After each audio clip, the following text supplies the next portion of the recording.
बहुत समय पहले की बात है। एक राज्य था जहां का राजा अत्यंत शक्तिशाली, धनी और प्रतापी था।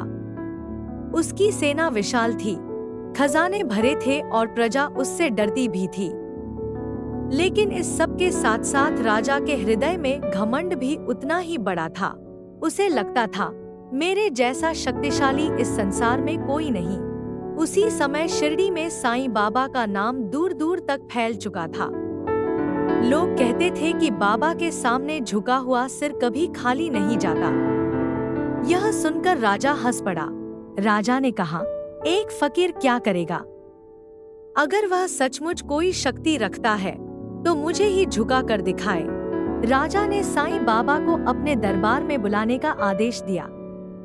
दूत शिरडी पहुंचा और बोला, राजा आपको अपने दरबार में बुला रहे हैं। बाबा मुस्कुराए और शांत स्वर में बोले, मैं तो यहीं ठीक हूँ।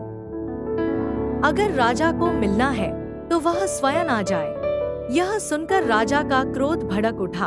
एक फकीर मुझे आदेश देगा, लेकिन फिर भी अपने अहंकार को साबित करने के लिए वह शिरडी जाने को तैयार हो गया। राजा पूरे ठाट बाट के साथ शिरडी पहुंचा। सोने के आभूषण, घोड़े, सैनिक, सब कुछ था।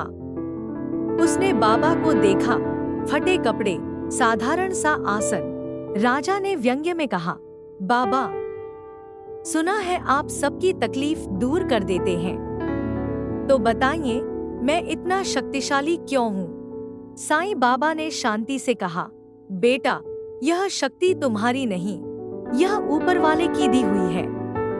राजा हंस पड़ा। उसी क्षण अचानक राजा को चक्कर आया और वह जमीन पर गिर पड़ा। सारे वैद्य, सैनिक, कोई कुछ न कर सका।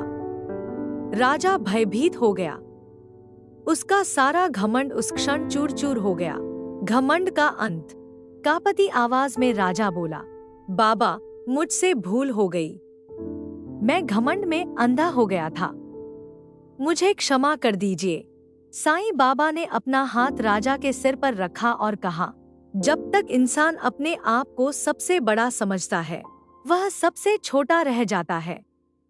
और जो झुकना सीख लेता है, वही सच में बड़ा होता है। क्षण भर में राजा ठीक हो गया।